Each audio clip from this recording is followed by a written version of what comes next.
पूरा हो गया ट्रांसफार्मर ऑटो। इसके बाद अगर टॉपिक पढ़ेंगे, टॉपिक का ट्रांसफार्मर चल रहा है।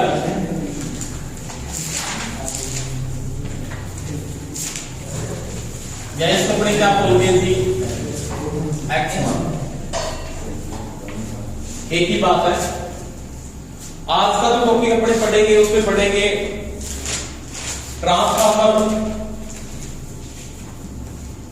का वोल्टेज नियमन।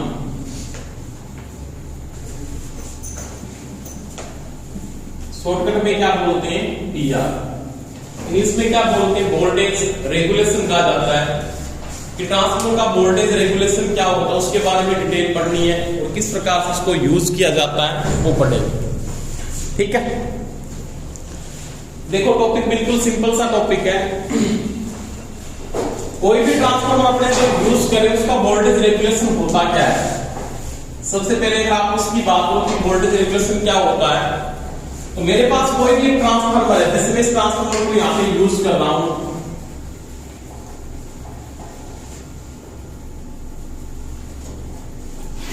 ये ट्रांसफार्मर की ये वाइंडिंग है और एक वाइंडिंग को आप ये यूज कर रहे हो। आपके पास ये दो वाइंडिंग है, ठीक है। जो सप्लाई के साथ जुड़ेगी उसको अपने सभी बोलते हैं, क्या बोलते हैं जी, प्राइमरी। तो ये मैं बोल सकता हूं ये आपकी प्राइमरी वाइंडिंग है और ये कौन सी होगी उस समय, सेकेंडरी वाइंडिंग। समझ में आ गई मेरी बात। और यहां पे आपने क्या डाल दिया, कोई भी एक लोड डाल दिया, ठीक। यहां से धारा फ्लो हो रही है उसको आपने क्या बोला जी, I1, और यहां से तो धारा फ्लो उसको आपने क्या बोला जी, I2, ठीक है। यहां पे भी इलेक्ट्रोमोटिव फोर्स पैदा हो रहा है उसको आपने बोला जी E1, और यहां पे इलेक्ट्रोमोटिव फोर्स पैदा हो रहा है उसको बोला आपने E2। परंतु इस जगह पर वोल्टेज मिल रही है, यहां पे वोल्टेज, ये वाली वोल्टेज, क्योंकि ये वाली वोल्टेज है उसको तो आपने क्या बोला था, V1 का था, क्या बोला, V1। और यहां वाली वोल्टेज है उसको आपने क्या बोला है, V2 है, क्या है, V2। समझ में आ गई मेरी बात। पहली बात, वोल्टेज रेगुलेशन किस साइड का लिया जाएगा, ये चीज का ध्यान रखना है कि मेरे पास कोई भी ट्रांसफार्मर है उसका जो वोल्टेज रेगुलेशन है वो किस साइड का आएगा। तो वो हमेशा ही लोड वाली साइड का वोल्टेज रेगुलेशन लेके चलते हैं, प्राइमरी साइड का कोई भी रेगुलेशन नहीं आता है। तो रेगुलेशन का मतलब इस साइड का रेगुलेशन आपको लेना है। इसका मतलब यहाँ पे अपने को 2 वोल्ट मिल रही है। कौन कौन सी वोल्टेज मिल रही है, अगर यहाँ पे लोड नहीं होता तो I2 फ्लो होती, नहीं फ्लो होती, क्योंकि बिना लोड के I2 फ्लो नहीं हो पाते। यहाँ पे इलेक्ट्रोमोटिव फोर्स पैदा होता है, वो क्या होता है, E2 होता है। यानी जो आपकी बिना लोड वोल्टेज है ना उसको मैं क्या लिख सकता हूं, यानी VNL है ना वो तो क्या आपका E2 है, क्या है, E2। यहाँ पे इलेक्ट्रोमोटिव फोर्स मापता है। आपने सबसे पहले ये भी पढ़ा है कि कोई भी बैटरी आपकी अगर बिना लोड है तो उसके ऊपर आप वोल्टमीटर लगाते हैं तो वो क्या पढ़ता है, इलेक्ट्रोमोटिव फोर्स को पढ़ता है, और लोड के साथ वो क्या पढ़ता है, विभवांतर पढ़ता है। समझ में आ गई मेरी बात। तो यहाँ पे क्या है कि जो VNL है, नो लोड वोल्टेज, उसको आपने क्या बोला, वो तो आपके पास E2 है। परंतु अगर आप बोलो कि लोड के साथ, इसको मैं बोल सकता हूं फुल लोड वोल्टेज, क्या बोल सकता हूं, फुल लोड वोल्टेज, उसको मैं क्या लिख सकता हूं जी, V2। क्या लिख सकता हूं, V2।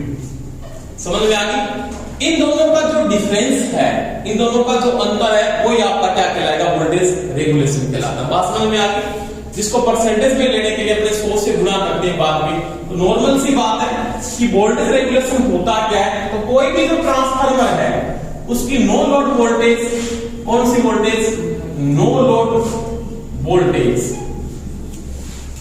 जिसको अपने क्या लिख सकते हैं जी, E2।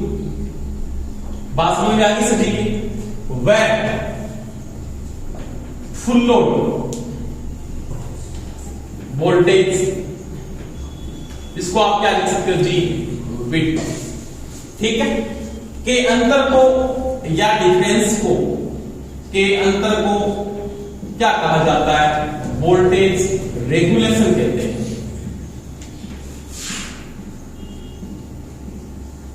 यहां तक तो कोई समस्या नहीं, ये आपका होता वोल्टेज रेगुलेशन। अब देखो, अब रेगुलेशन को परसेंटेज में मेंटेन करने के लिए वोल्टेज रेगुलेशन को जब मैं परसेंटेज में निकालता हूं, VR प्रतिशत, समझ में आ गई मेरी बात?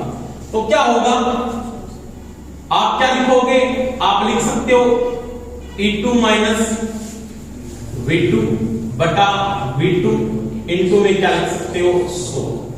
तो आपका वोल्ट रेगुलेशन किस में आएगा, परसेंटेज में आ जाएगा।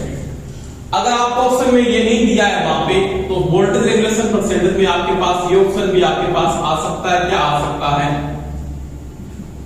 इसकी जगह क्या लिख सकता हूं, VNL, क्योंकि आपके पास ये वैल्यू क्या है, VNL है। इसको आप क्या लिख सकते हो, VFL बटा में क्या लिख सकते हो आप, VFL इनटू में क्या होगा जी 100।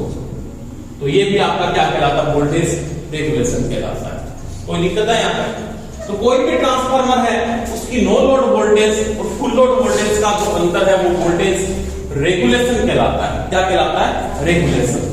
अब देखो वोल्टेज रेगुलेशन है ना, ये तो नॉर्मल सी बात है, आपके पास परसेंटेज में आएगा। नॉर्मली जो वोल्टेज रेगुलेशन का जो मान आता है 2 से 5% के बीच में आता है कि रेगुलेशन जितना कम होगा उतनी दक्षता क्या होगी, ज्यादा होगी। समझ में आ गई मेरी बात?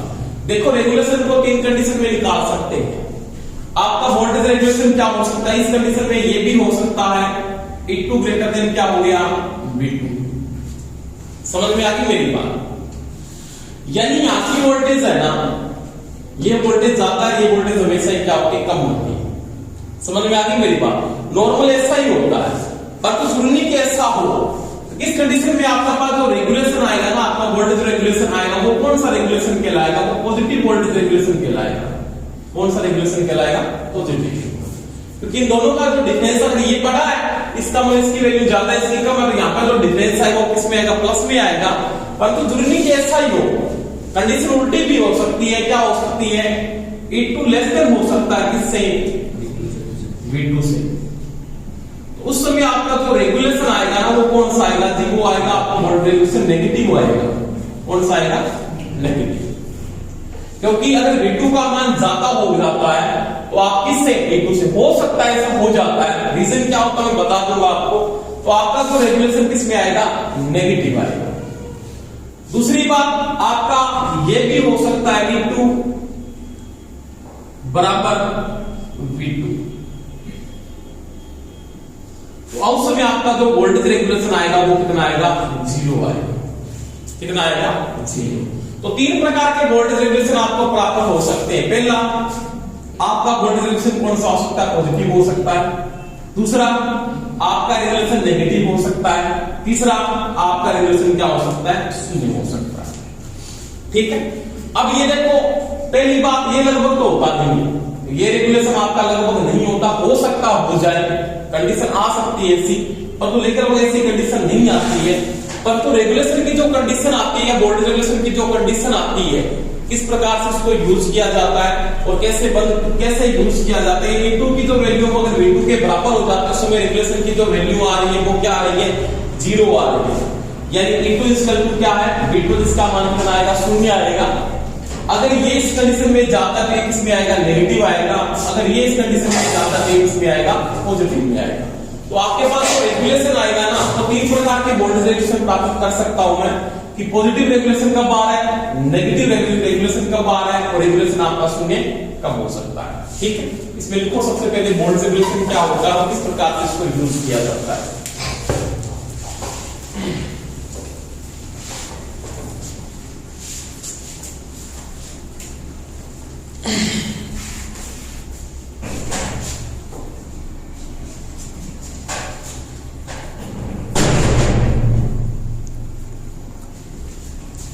किसी भी ट्रांसफार्मर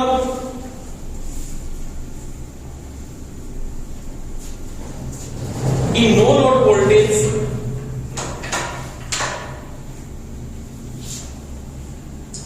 व फुल लोड वोल्टेज के अंतर को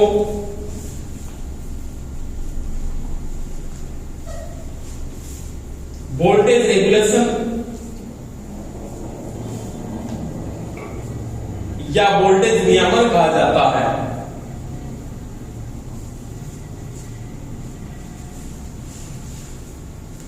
जिसको प्रतिशत में व्यक्त करने के लिए इसको प्रतिशत में व्यक्त करने के लिए 100 से गुणा किया जाता है।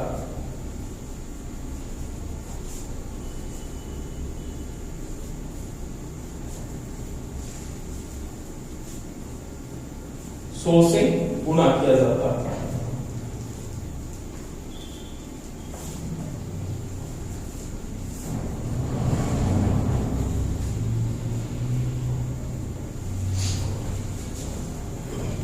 ठीक है, ये चीज को नोट कर लो। ये दोनों पहले नोट कर लेना कि ये क्या चीज होती है, ये क्या चीज होती है, थोड़ा बना लेना। एक चीज का ध्यान रखना, थोड़ा सा कंफ्यूज मत हो जाना। आप इस साइड की वोल्टेज को कभी नहीं लो, क्योंकि रेगुलेशन आता है वो लोड के साथ, मतलब लोड किस पे जुड़ता है, सेकेंडरी साइड जुड़ता है। आप ऐसे मत कंफ्यूज हो जाना कि वो प्राइमरी की वोल्टेज दे दे, आप रेगुलेशन इसके साथ निकाला, क्योंकि प्राइमरी की वोल्टेज स्टेप अप हो सकती है, स्टेप डाउन भी हो सकती है। समझ में आ गई मेरी बात? क्योंकि लोड इसके ऊपर जुड़ेगा, रेगुलेशन लोड के साथ आता है, लोड किसके आता है, सेकेंडरी वाइंडिंग के साथ। दिमाग में नोट करके लिख लेना हमेशा ही कि जो VR निकलता है ना, या वोल्टेज रेगुलेशन जो निकाला जाता है वो सेकेंडरी वाइंडिंग के साथ निकलता है हमेशा ही। किस वाइंडिंग के साथ? सेकेंडरी वाइंडिंग के साथ। बात समझ में आ गई ना मेरी? और ये सेकेंडरी वाइंडिंग के साथ प्रश्न पूछ सकता है कि वोल्टेज रेगुलेशन किस साइड का निकलेगा, तो सेकेंडरी साइड का निकलता है, कभी प्राइमरी साइड का रेगुलेशन नहीं निकलता है। क्योंकि जो लोड जुड़ता है वो किस साइड पे जुड़ता है, सेकेंडरी पे। और रेगुलेशन किसका निकलता है, किसका निकलता है, लोड का ही निकलता है। कि रेगुलेशन निकाल रहे हैं तो लोड का ही निकाल रहे हैं, लोड सेकेंडरी पे जुड़ रहा है, तो हमेशा ही ध्यान रखना है कि लोड जुड़ेगा उसी साइड का रेगुलेशन होता है। ठीक है, ये चीज को नोट कर लिया सभी? इतना एक बार करें, नोट कर लेना, याद रखना। ये चीज समझ में तो आ रही है, समझना है इसको। थोड़ा दिक्कत आएगी आगे थोड़ी सी, पर तो आनी नहीं चाहिए। अब देखो इसके नीचे नोट लगा लेना। नोट वोल्टेज रेगुलेशन के 3 प्रकार हैं, ये लिखने से पहले, और इसमें 3 अलग अलग चीजें मैं लिखाऊंगा। वोल्टेज रेगुलेशन के 3 प्रकार हैं। कितने टाइप है जी? 3। कौन कौन से? पहला ये है पॉजिटिव हो सकता है, दूसरा नेगेटिव हो सकता है, तीसरा कौन सा हो सकता है? 0 हो सकता है। अब देखो, क्या तो कोई दिक्कत तो बताओ मेरे, नहीं है ना? अरे बोलो। अब ये जो रेगुलेशन है ना आपका, पॉजिटिव रेगुलेशन आएगा, वो किस लोड का आता है? आप लिखोगे वोल्टेज रेगुलेशन पॉजिटिव, पूरा डिटेल से लिखा देता हूं थोड़ा सा।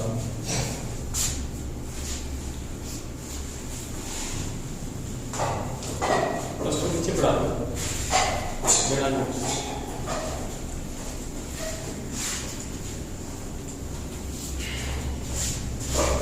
इधर लिखा देखना,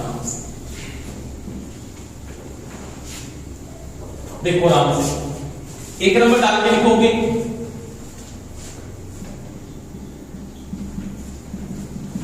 पॉजिटिव वोल्टेज रेगुलेशन। ठीक है, इसमें 2 बातें लिखनी है। पहली बात मैंने यहां पे लिखी है, क्या लिखा है?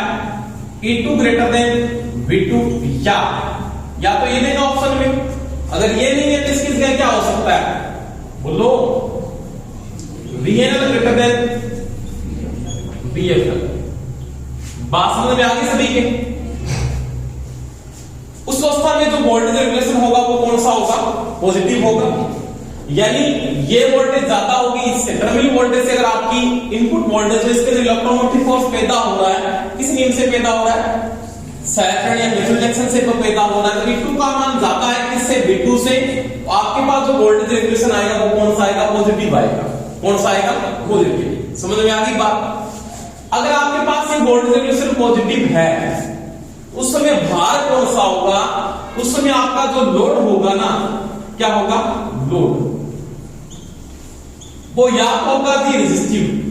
कौन सा होगा? रेजिस्टिव। वह कौन सा हो सकता है? इंडक्टिव। कौन सा हो सकता है? इंडक्टिव।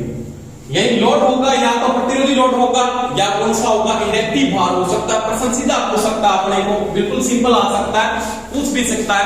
आपने रेगुलेशन में नॉर्मल इतना ही पढ़ा है कि डिफरेंस निकाला, परसेंटेज निकाल लिया, दूसरे क्या हुआ? रेगुलेशन थोड़ा सा डीपली प्रश्न अगर पूछेगा तो दिक्कत आएगी आपके पास। अगर वो ये पूछ लेता है कि वोल्टेज रेगुलेशन आपके पास अगर पॉजिटिव है तो उसमें भार कौन सा हो सकता है, तो रेजिस्टिव भार हो सकता है, और कौन सा हो सकता है, इंडक्टिव भार हो सकता है। बात समझ में आ गई। अब देखो आपके दिमाग में एक बात आनी चाहिए कि यहाँ पे क्या कि रेजिस्टिव लोड के अंदर जो पावर फैक्टर डिपेंड करता है ना, वो लैगिंग का ही आता है लगभग। यहाँ पे आगे मैं बात करूंगा, नहीं समझ में आ रहा था, क्योंकि लगभग रेजिस्टिव लोड यहाँ पे अगर मैं जोड़ता हूं आपकी वाइंडिंग का क्या होगा, इंडक्टेंस होगा, तो लगभग लोड रहता है, तो इंडक्टिव लोड ही रहता है। समझ में आ रही है?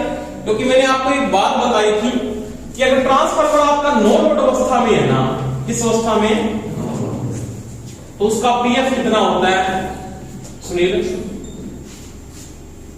पीएफ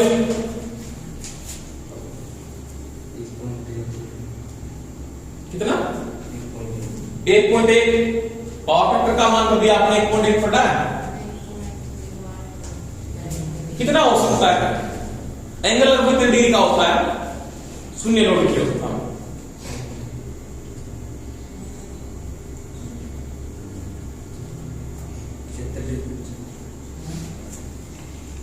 हाँ, एंगल 75 डिग्री के लगभग बनता है, मैंने बताया भी आपको, ठीक है। नॉर्मल कंडीशन में पावर फैक्टर का मान कितना होता है, लगभग 0.2 से 0.3 के बीच में आता है, लेकिन पावर फैक्टर आता हो बताया हुआ है, पता नहीं बिल्कुल 2 लेकिन नहीं रहता है। एंगल लगभग 75 डिग्री का एंगल रहता है वहां पे, लेकिन पावर फैक्टर बनता है। क्यों बनता है, क्योंकि इसके अंदर इंडक्टर पाया जाता है। ये मैंने पूरा डिटेल से समझाया आपको। उसके बाद देखो आपने यहाँ पे अगर रेजिस्टिव लोड डाला तो आरएल सर्किट बढ़ेगा, कौन सा बढ़ेगा, आरएल बढ़ेगा, वो रेजिस्टिव नहीं बन सकता। तो लगभग आर सर्किट रहता है ना, वो इंडक्टिव नहीं आता है, इसमें आता है इंडक्टिव रहता है। 2 नंबर बात देखो, ये चीज को नोट कर लिया आपने। 2 नंबर आपके पास जो वोल्टेज रेगुलेशन हो सकता है वो कौन सा हो सकता है, नेगेटिव हो सकता है, नेगेटिव वोल्टेज रेगुलेशन। अब वोल्टेज रेगुलेशन अगर नेगेटिव है उस समय जो आपका लोड होगा ना, वो सब लगभग लोड होगा, वो कैपेसिटिव लोड होगा। कौन सा होगा, कैपेसिटिव लोड। यानी कौन सा भाग होगा, संधारित्र भाग होगा, ये ध्यान रखना। और इस अवस्था में क्या होगा, E2 क्या होगा, V2 से कम हो जाता है, या क्या हो जाता है, VNL लेस देन हो जाता है, किससे, VNL से। तो ये कंडीशन हो सकती है। समझ में आ गई मेरी बात, आगे ना। अब ऐसा कई बार ये भी हो जाता है, एक बात बता देता हूं मैं, कई बार इसके अंदर ऐसा भी हो जाता है कि ये भी हो सकता है, इसके अंदर क्या हो सकता है, E2 बराबर V2 भी हो सकता है, और VFL बराबर, सॉरी, VNL बराबर VFL भी हो सकता है। ठीक है, हो सकता है, इसमें लिखना हो सकता है, क्योंकि देखो अगर ये ज्यादा हो सकता है ना तो इसके बराबर भी हो सकता है।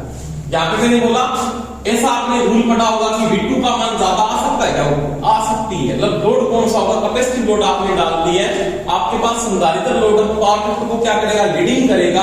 और पावर फैक्टर जब लीडिंग होता है ना तो आपके पास जो एंगल बनता है ना मेंटेन करवाएगा, E2 का मान कम हो जाए किससे, V2 से। उसकी बात पढ़ेंगे पूरी डिटेल से भी। ये हो सकता है, हो जरूरी नहीं, हो सकता है। पर 3 नंबर कंडीशन कौन सी आपके पास, कि आपने बोला थी E2 बराबर क्या हो गया, V2 हो गया, या क्या हो गया जी, V।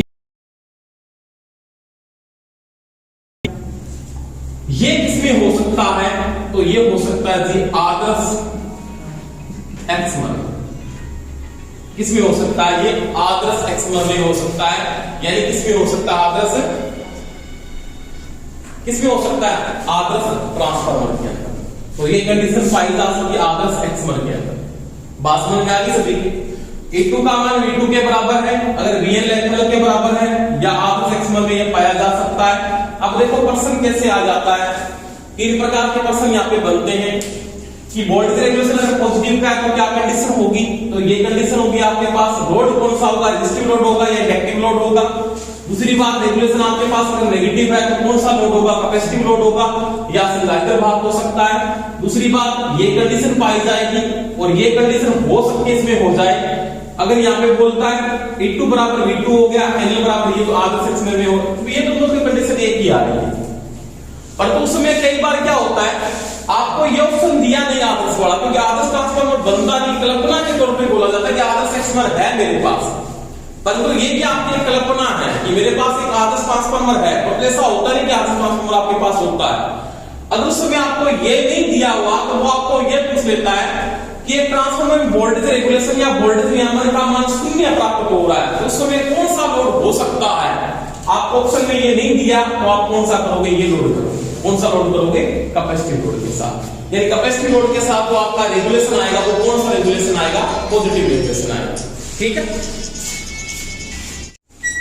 देखो ये तीन प्रकार के रेगुलेशन आपके पास, तीनों के बारे में डिटेल से बात करेंगे, किस प्रकार से इनको यूज किया जाता है वो देखो थोड़ा सा।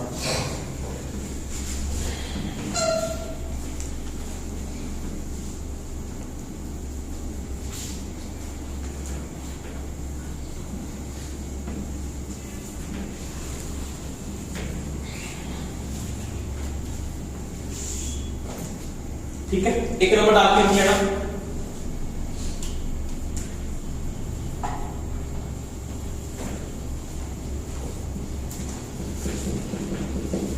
Positive voltage regulation. ठीक है, या उसको अपने हिंदी में क्या बोल सकते हो जी, अपने कह सकते हैं धनात्मक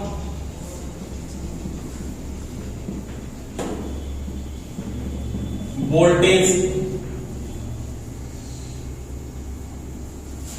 नियम।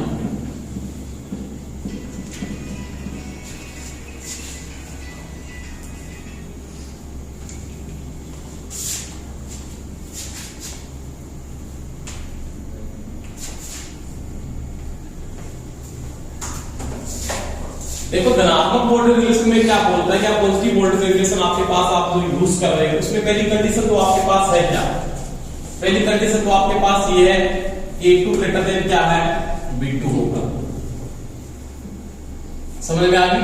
और दूसरी बात क्या होगा, या ये हो सकता है BL ग्रेटर देन क्या हो सकता है, BFL हो सकता है।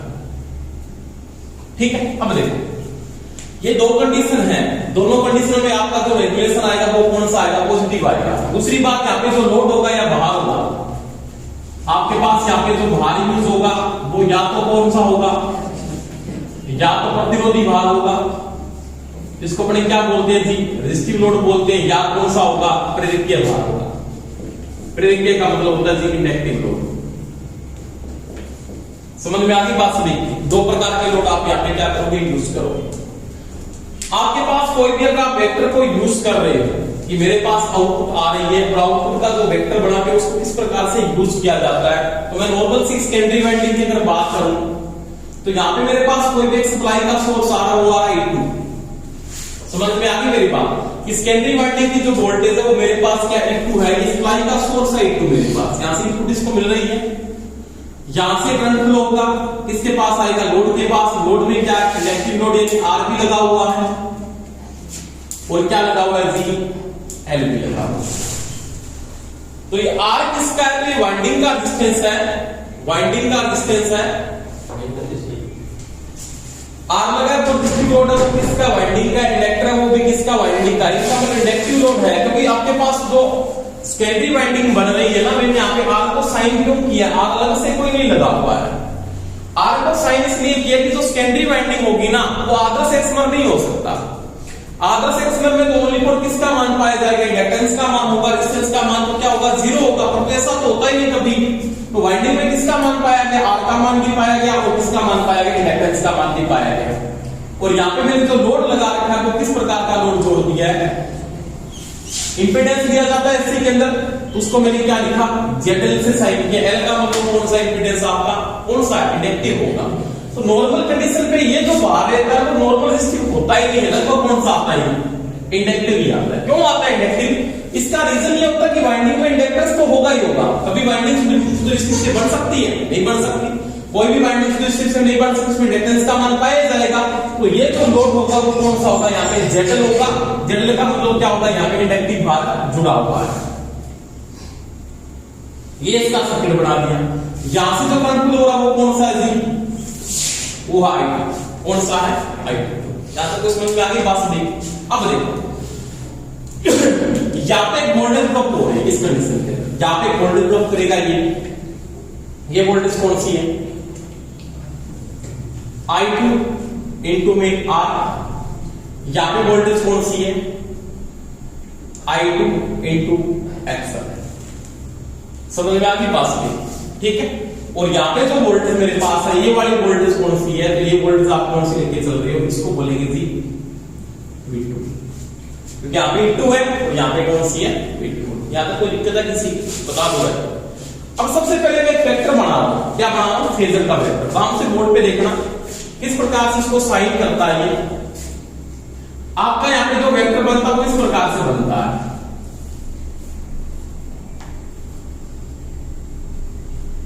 ये वेक्टर बनता है, ये इसका क्या थीटा कहलाता है। ये क्या होगा आपका? ये आपका जी V2 है और ये आपका क्या है जी? I2। समझ में आ गई मेरी बात? क्यों लिखा आपने इसे? आपके पास नॉर्मल कंडीशन में अगर ये लोड पाया जाता है, इंडक्टिव लोड यहाँ पे प्रभावी रहेगा, चाहे आप उसके ऊपर रेजिस्टिव लोड को जोड़ दो, आपका इंडक्टिव लोड ही आएगा। इसका मतलब पावर फैक्टर नो लोड की अवस्था में लेगिंग रहने के कारण लगभग यहाँ पे इस पॉजिटिव वोल्टेज रेगुलेशन में जो लोड आता है वो कौन सा आता है? रेगुलेशन में इंडक्टिव लोड ही प्रभावी रहता है। इसके कारण जो आपका पावर फैक्टर है वो आप बता सकते हो कि लोड का जो पावर फैक्टर है वो लेगिंग आ रहा है, धारा पिछड़ रही है किससे? मुख्य वोल्टेज से। क्योंकि ये जो मैंने फेजर दिखाया हुआ है, ये फेजर आपका जो बना है यहाँ पे, या इसको फेजर बोलो या क्या बोलो? वेक्टर। क्या बोलो? फेजर या वेक्टर, एक ही बात होती है भाई। ठीक है। फेजर और वेक्टर क्या होता है? कोई पूछ ले कि फेजर और वेक्टर क्या होता है? दो राशियां उनके बीच कोई एंगल के साथ किसी वैल्यू को निकाला जाता है, किसी एंगल के साथ। जरूरी कि वो साइन का एंगल हो, जरूरी कि वो कोस का एंगल हो। कोस का एंगल हो सकता है, साइन का एंगल हो सकता है। एक एंगल के साथ दो राशियों के मध्य जो संबंध को दर्शाया जाता है उसको बोलते हैं फेजर, या क्या कहते हैं? वेक्टर कहते हैं। बात समझ में आ गई सभी? अब इसका जो फेजर है ये कौन सा है? मेरे पास तो ये लेगिंग का है। किसका है? लेगिंग पावर फैक्टर का है। तो पहली बात है दिमाग में सेट करना हमेशा, अगर आपके पास धनात्मक वोल्टेज रेगुलेशन आता है कभी भी, तो लोड का जो पावर फैक्टर होगा वो कौन सा होगा? लेगिंग होगा। कौन सा होगा? बस का। समझ में आ गई बात? तो लोड का जो पावर फैक्टर होगा वो कौन सा? लगभग ही पक्षगामी पावर फैक्टर रहता है। कौन सा रहता है? पक्षगामी। यहां तो कोई दिक्कत है? बोलो। ये नोट को थोड़ा सा आगे बात करूंगा इसके बाद में।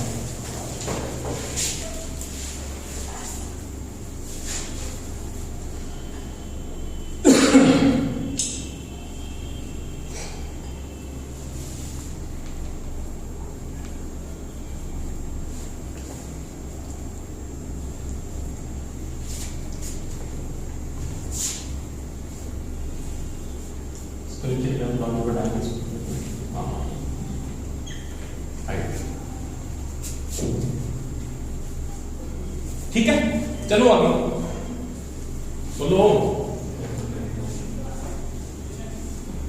अब देखो एक कंडीशन है, यहां पे थोड़ी सी कंडीशन देखना आप कि आपके पास यहाँ पे दो प्रकार के वोल्टेज रेगुलेशन आ रहे हैं। कौन कौन से आ रहे हैं, किस प्रकार से इसको यूज करता है? बोर्ड पे देखना आराम से। ये वोल्टेज आपकी कौन सी है जी? V2 है। ये कौन सी है जी? I2 है। अब एक बात देखो, ये वोल्टेज है कौन सी है? I2 into R। ये कोई एक एंगल के साथ चलेगी। किस एंगल के साथ चलेगी? इसके साथ एंगल बनाएगी। समझ में आ गई मेरी बात? कौन सा एंगल बनाएगी बता सकता है कोई? एक रेजिस्टिव लोड के साथ धारा का एंगल कौन सा होता है? I2 I2 into R। समझ में आ गई? इन दोनों के बीच में जो कला कोण होगा ना, कला कोण कौन सा होगा बता सकता है कोई भी मेरे को? ये बता। इन फेज होगा। कौन सा होगा? समझ में आ गई मेरी बात? क्यों आ गई? क्योंकि रेजिस्टिव लोड के में धारा क्या रहती है? इन फेज रहती है। इसके साथ एंगल लेके चलना, इसके साथ एंगल, इस वोल्टेज का एंगल।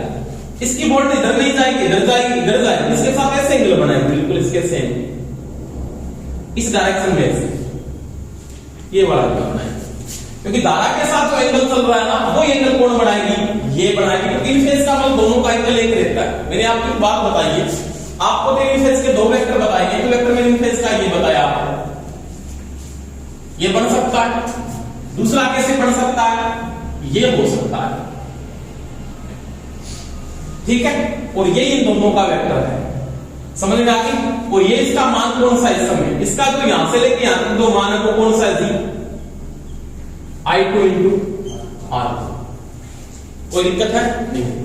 अब आपको एक बात नोट करनी है, यहां पे कौन सी नोट करनी है जी, आपके पास इसका भी एंगल बनेगा, किसके साथ, I2 के साथ। ये भी I2 के साथ एंगल बनाएगी, ये भी एंगल बनाएगी।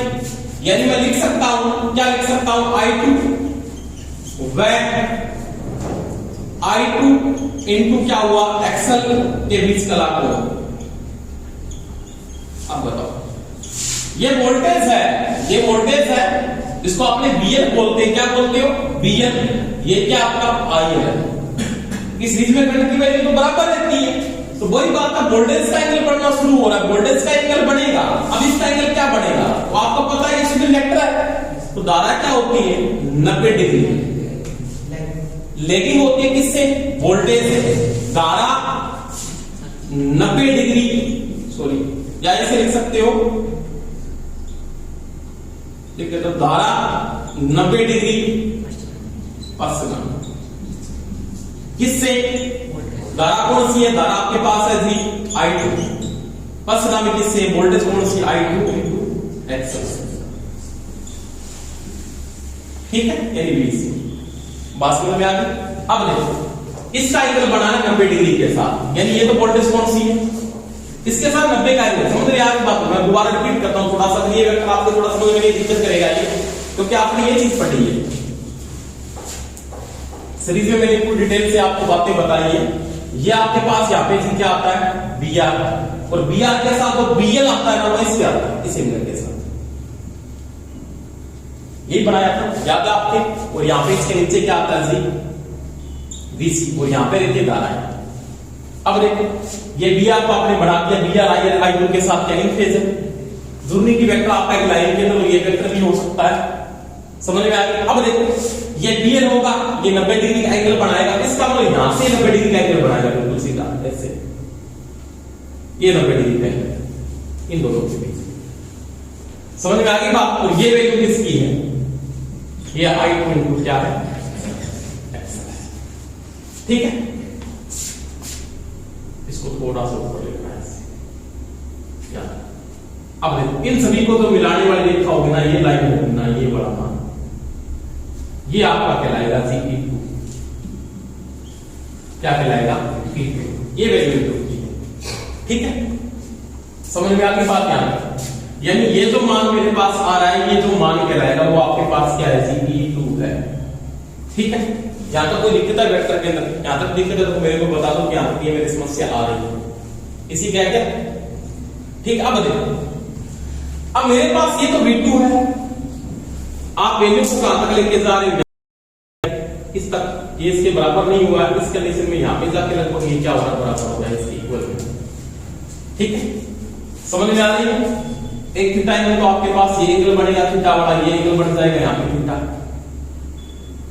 समझ में आ रही है। एक थीटा यहां पे बढ़ेगा, मैं 2-3 बिंदु लिख रहा हूं, ये बिंदु आपका मानिए O बिंदु है, ये आपका A बिंदु है, ये आपका B बिंदु है, और ये जो बिंदु इसके इक्वल मैं ले रहा हूं, ये लगभग कौन सा ले रहा हूं, C। एक बार चला बना लो, बाद में कंफ्यूज हो जाओगे, ठीक है।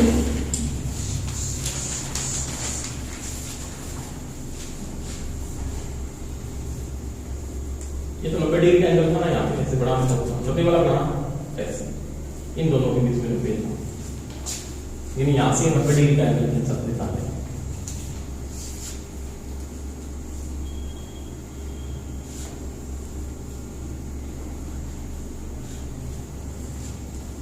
इस रेखा को इसके साथ बिल्कुल सीधा कर लेना है, इससे यहां तक,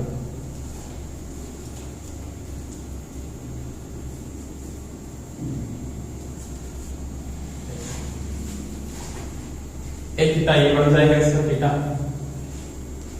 यानी इसकी इक्वल वैल्यू निकलेगी, इसके बराबर आएगी। एक थीटा ये हो जाएगा।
हो गया बस।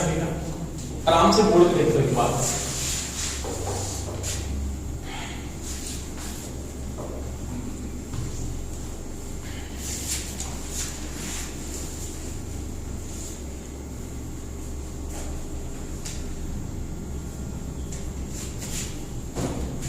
ठीक है। यहां से देखो ये ई है, ये ई है और इसके इक्वलमेंट में आता है क्या होता है, V2 होता है। यानी मैं लिख सकता हूं E2 बराबर यहां से लेके यहां तक, यानी ये बिंदु क्या हुआ, O से लेके A तक।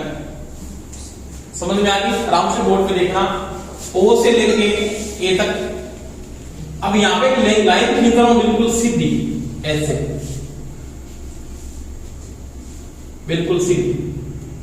इसका मतलब ये एंगल तो 90 डिग्री का, यहां पे थीटा बढ़ गया, बढ़ गया कि नहीं बढ़ गया? यानी यहां पे थीटा एंगल बढ़ेगा, दो एंगल बढ़े थीटा के, ध्यान में दोनों को पढ़ेंगे अपने।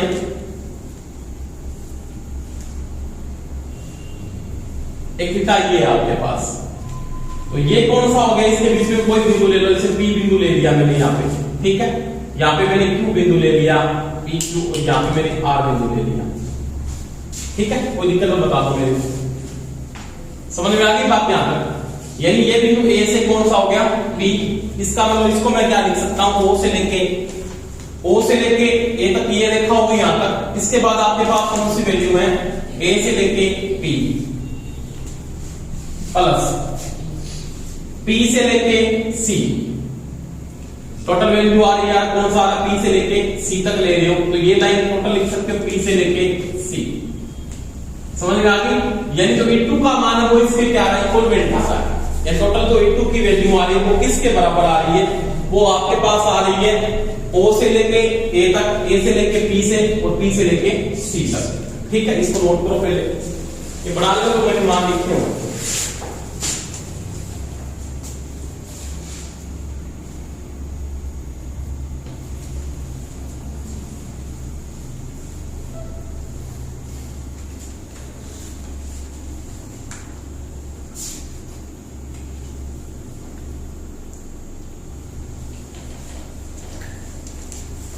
हो गया?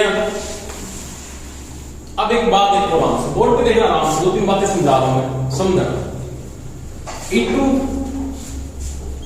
इसकी जगह मैंने क्या लिखा, B2। यानी मैंने दो तीन मान लिखे हैं, इसकी जगह मैंने लिखा B2। इसकी जगह क्या लिख सकता हूं, वो देखो AP की जगह, AP की जगह आप इस त्रिभुज को उठाओ, यहां से बाहर निकालो। किसको उठाना है, एक तो ये लाइन है, ये 90 डिग्री का कोण है, ये एंगल 90 डिग्री का है, और ये एंगल है इसके साथ ऐसे, ये चीज है ना। ये बिंदु कौन सा है, A, ये बिंदु कौन सा है, P, और ये बिंदु कौन सा है, Q, ठीक है। और ये आपका दिन कौन सा है, थीटा है, ठीक है। अब मेरे को वैल्यू कौन सी निकालनी है, मेरे को इस मान का नहीं पता, किसका मान निकालना है, मेरे A से लेके P का मान निकालना है, ये निकालना ना, A से P निकालना। बात समझ में आ रही है सभी? मेरे को जो वैल्यू निकालनी है वो A से कौन सी निकालनी है, P की वैल्यू निकालनी है। AP क्या आपके पास आधार है, क्या है, आधार। आपने त्रिभुज के नियम में पढ़ा होगा, लाल बटा कक्का, पढ़ा के नहीं, लाल बटा कक्का, इसका मतलब आधार बटा कक्का। आधार बटा कर्ण किसके बराबर होता है जी? कोस। आधार क्या है? आधार क्या आपके पास? बोलो। आधार पे वैल्यू किसकी है? एपी है। आधार आपके पास क्या? एपी है। एपी की वैल्यू क्या आपके पास? आधार की वैल्यू है। और आधार की वैल्यू आपने किसकी दी? आधार किस चीज का लिया जाता है? मैं लिख रहा हूं इस वाले को। आधार पे क्या आपके पास एपी है, यानी आप लिख सकते हो आधार बटा कर्ण। कोस बराबर, कोस बराबर क्या हुआ? आधार बटा कर्ण। मेरे को क्या चाहिए? कर्ण चाहिए। आपके पास क्या कर्ण की वैल्यू है? कर्ण की वैल्यू है आपके पास। कौन सा कर्ण की वैल्यू? ये वैल्यू दी हुई है मैंने आपको, दे रखी नहीं देते। ये कर्ण है और कर्ण की वैल्यू क्या है? क्या है? देखो cos इक्वल टू, मैं आराम से बोर्ड पे देखना, एक इस जगह आधार पे मैं क्या लिख सकता हूं? एपी लिख सकता हूं, यानी एपी आधार था आपका। और कर्ण पे वैल्यू आपके पास ये रही। कर्ण की वैल्यू यदि a और q की जो वैल्यू है ना, a और q की वैल्यू आपके पास यहाँ पे क्या है? वो है जी i2 इंटू में r2। तो यहाँ पे लिख सकता हूं i2 इंटू में r, i2 नहीं r2 नहीं r। समझ में आ गई? आगे ना, अब देखो एपी बराबर क्या लिखा जा सकता है? एपी बराबर लिखा जा सकता है cos theta i2 r into में, ये वैल्यू किसकी निकल गई? एपी। ये एपी किस जगह मैंने क्या लिख दिया? i2 प्लस का निशान। कोई दिक्कत नहीं है? बोलो। अब देखो यहाँ पे एक सासी बन रही है, ये सिस्टम जो बन रहा है इस चीज की, ये वाला सिस्टम, ये रेखा इस रेखा के बराबर है। पता लग रहा है ना? एक वर्ग बन रहा है, नॉर्मल पता होगा, मैं दिख रहा हूं थोड़ी सी बात, दिमाग को नोट करना है यहाँ पे थोड़ा से। इस वेक्टर के अंदर एक चीज दिखाई दे रही है आपको। क्या दिखाई दे रही है? क्यू आर का मान, घटा कहां पे? क्यू आर का मान पीसी के बराबर है। बिल्कुल बात ठीक है कि नहीं? है। अब यहां पे भी एक त्रिभुज है। क्या है? त्रिभुज। ये देखो, इसको उठाना मेरे, और यहां पे इसका थीटा है। समझ में आ रही है? एक त्रिभुज बना हुआ, उसका आपको थीटा उठाना है। थीटा की वैल्यू क्या आ रही है, उसका मान कैसे निकाल रहे हैं, उसकी वैल्यू को आपको निकालना है। इधर को दोबारा देखो थोड़ा सा, यहां पे आपकी जो ये वाली वैल्यू है ना, ये वाली वैल्यू, ये इसका कर्ण है। क्या है? कर्ण। यानी त्रिभुज लेके यहां से लेके यहां तक इसका कर्ण है। ये इसका आधार है और ये आधार इसकी इक्वलमेंट आ रहा है। ये इसके इक्वलमेंट में नॉर्मल बात देखो, फिर त्रिभुज को पूरा ही देखो, समझ में आ रहा है बिल्कुल। ये देखो, ये आपको लेना कौन सा? Q R. अगर आपके पास क्यू आर का मान निकल जाएगा ना, तो बीसी का मान तो अपने आप निकल जाएगा। किसका मान निकल जाएगा? क्यू आर बराबर आपके पास क्या? पीसी है। देखो देखो, यहां से लेके यहां, ये वैल्यू इक्वलमेंट इसके बराबर है। ये थोड़ा, ये ग्राफ ठीक है, ये वर्ग बढ़ रहा है और ये क्यू आर की वैल्यू पीसी के बराबर है। ठीक है, तो मैं इसको पूरे को ही ले रहा हूं। ये इसका क्या है? ये वाला इसका लंब है और ये इसका क्या है? ये आधार है। आधार पे आपने लाइन कौन सी है? आर से लेके कौन सी? एस तक है। और ये इसका कौन सा है? कर्ण। ये वाला इसका कर्ण है। कर्ण पे वैल्यू आपके पास कौन सी है? i2 इंटू क्या है? एक्स। ठीक है, अब ये आपके पास जी लंब है और ये आपके पास क्या है जी? आधार है। अब मेरे को निकालना क्या है? लंब ही निकालना है। क्यू आर का मान जैसे ही निकलेगा तो किसका मान आ जाएगा? पीसी का मान आ जाएगा। तो देखो आपके पास वैल्यू कैसे निकालेंगे? तो साइन थीटा बराबर आपको पता है क्या होता है? साइन थीटा इक्वलमेंट में क्या है? लंब बटा कर्ण। ठीक है, और मेरे को लंब निकालना है, ये वैल्यू निकालनी है। तो लंब बराबर क्या हो जाएगा? साइन थीटा इंटू क्या हो जाएगा? कर्ण। साइन थीटा इंटू कर्ण, क्योंकि साइन थीटा की वैल्यू कर्ण ये रहा है, तो लंब निकलेगा। लंब की वैल्यू आपके पास साइन थीटा इंटू कर्ण की वैल्यू क्या आपके पास? कर्ण की वैल्यू i2 इंटू क्या है? x। समझ में आ गई बात? तो ये लाइन इधर नहीं है, इसका मान, ये तो मान में लिखा हुआ ना, ये मान, इसका मान नहीं है, इस वाले का मान। ये थोड़ा ध्यान, ये कंफ्यूज कर रहा था यहाँ थोड़ा सा। ठीक है, अब मैं यहाँ पे क्या लिखूंगा? प्लस का निशान। आपके पास क्या हुआ? लंब क्या हुआ? लंब आपके पास क्या है? ये क्यू आर का, और क्यू आर की वैल्यू किसके बराबर है?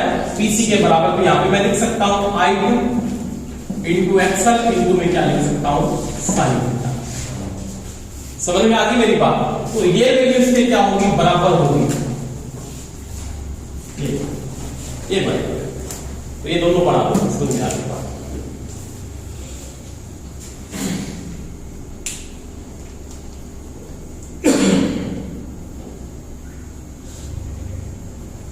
और इधर वाले एंगल सारे के सारे है ना, इनको बोलेंगे sin थीटा cos थीटा 2, और ये भी sin थीटा 2 होता है, क्योंकि सेकंड साइड वाले एंगल को तो ही बोलते हैं। इधर वाला थीटा 1 होता है, इधर वाला थीटा 2 होता है। ये बना लेना तो साथ में, समझ में तो आगे बात होगी। किसी के लिए तो बता दो, दोबारा से थोड़ा रिपीट कर देता हूं, आराम से बोर्ड पे देखना भाई। पहले मैंने जो ये वेक्टर खींचा था वो यहां तक था, इस तक पे खींचा था, ठीक है। थोड़ा सा दोबारा मैं रिपीट करा इस वेक्टर को, समझ में नहीं आया।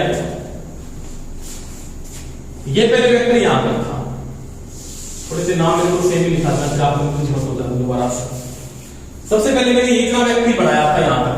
मैंने कहा था मुख्य धारा मुख्य वोल्टेज के साथ थीटा एंगल के साथ लैगिंग है। उसके साथ मैंने बोला था I2 R2 धारा के साथ क्या रहेगा, इन फेज रहेगा। ये जो एंगल बढ़ेगा वो ये वाला एंगल बढ़ेगा, इसके साथ ये क्या इन फेज है, यानी ये जो वैल्यू थी I2 इनटू क्या था R, ठीक। अब यहाँ पे R2 भी लिख सकते हो कि सेकेंडरी का तो रेजिस्टेंस उसको R2 माना जाता है, इसको भी R2 करना पड़ेगा। तो यहाँ पे भी क्या कर दो आप, R2 कर दो, कोई दिक्कत नहीं। उसके बाद मैंने कहा था कि ये जो एंगल बनाएगा इसके साथ यहाँ पे 90 डिग्री का एंगल खींचेगा, बिल्कुल सीधा ऐसे यहां से, और यहां पे जो इसकी वैल्यू होगी उसको क्या बोला था आपने, I2 इंटू XL2 ले सकते हैं, ठीक है। तो यहां पे मैं लिख दिया XL2 ले लो सभी को, तो 2 नंबर लिखा मैंने। इसके बाद इसका जो वेक्टर मैंने यहां से खींचा, इस लाइन को बिल्कुल सीधा दिया यहां तक,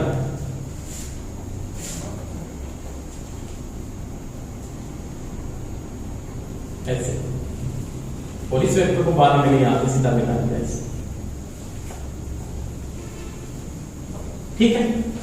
अब देखो यहां पे मैंने भुजा का नाम लिखा था एस, ऐसे लिखा है ना पहले, ऐसे इसको साथ इसको मिला दिया इस भुजा की। ये यहां पे क्या लिखा था, इस बिंदु को बताओ पहले, सी, यहां पे पी, यहां पे बी, यहां पे आर, यहां पे क्यू, बस। अब देखो ये मान था इस मान के बराबर था, ये चीज मेरी कन्वर्ट कर दी यहां पे आप। अब आराम से नोट, पहले आपने किसका मान निकाला था, E2 बराबर क्या था, OA, यानी ये रेखा इस रेखा के बराबर यहां तक बराबर होगी, यानी ये लाइन यहां तक चली जाए और ये लाइन यहां तक आ जाए, तो इस रेखा का मान इससे क्या बराबर होगा। E2 बराबर मैं लिखा पहले, ये तो वैल्यू V2 आ गई। उसके बाद मैंने क्या लिखा, AP, ठीक है। अब इसको दिया किस त्रिभुज में ले गया, इसके नीचे बढ़ा, ये देखो इसका आधार था, ये इसका लंब और ये इसका कर्ण।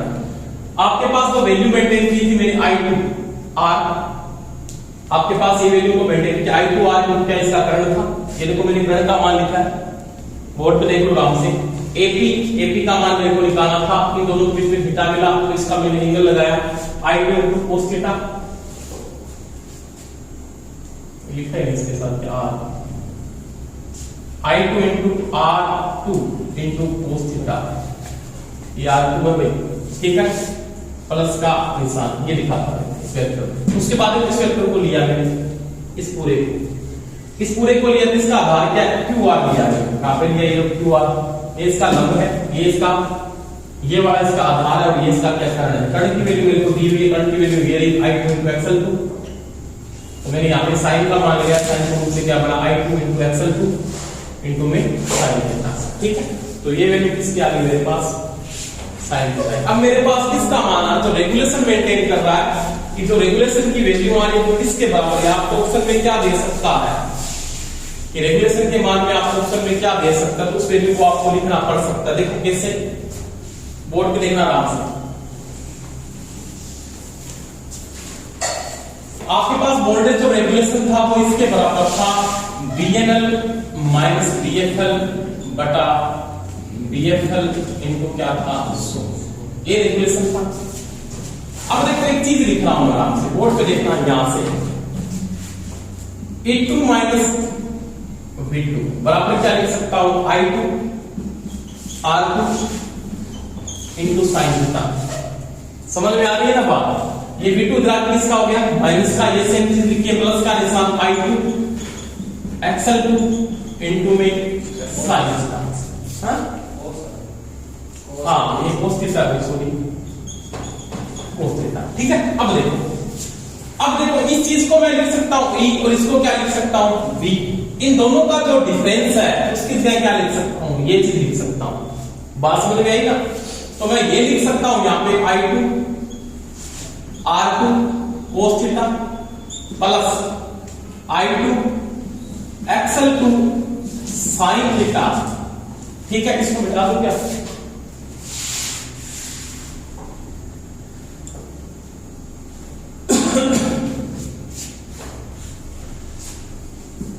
देखो इसकी जगह क्या लिख सकता हूं, I2 R2 cos थीटा, क्योंकि दोनों का डिफरेंस है ये, plus I2 XL2 sin theta बटा इसकी जगह क्या लिख सकता हूं, V2 इनटू में क्या लिख सकता हूं, तो ध्यान देना पॉजिटिव वोल्टेज रेगुलेशन इसके भी बराबर होता है। आप इतना ऐसा नहीं मानना कि ये भी होते, नहीं ये भी होता है। आपको साइन और I2 का मान ले, R2 का मान ले, XL का मान ले, V2 का मान ले, तो पूछ सकता है रेगुलेशन कैसे आ गई, पर सब पिछली बार पूछ दिया था, तो ये रेगुलेशन इससे प्राप्त करेंगे। समझ में आ गई ना बात? तो ये रेगुलेशन भी होता है किसका, ये पॉजिटिव रेगुलेशन में जो सूत्र बढ़ेगा, नेगेटिव का अलग बढ़ेगा, वो पढ़ेंगे इसके बाद, तो ये नोट करेंगे, ठीक है।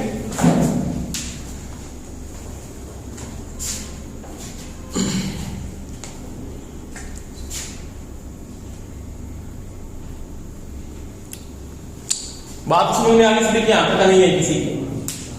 ये बहुत इंपॉर्टेंट चीज बनाई है, पिछली बार नहीं तो समझेंगे थे, बहुत हाई लेवल का प्रश्न है, बिल्कुल हाई लेवल का नहीं था, बिल्कुल सिंपल है। क्योंकि अगर आपने इसको कंप्लीट आपने मेरे से पढ़ी है ना, इस वेक्टर में कोई दिक्कत नहीं है, क्योंकि इसमें मैंने पूरा का पूरा फेजर आपको समझाया है। इसमें दिक्कत नहीं, उसमें कोई दिक्कत नहीं है, ठीक है। तो ये पॉजिटिव वोल्टेज रेगुलेशन को कैसे निकालते हैं वो थोड़ा सा नोट कर लेना, और कोई दिक्कत नहीं।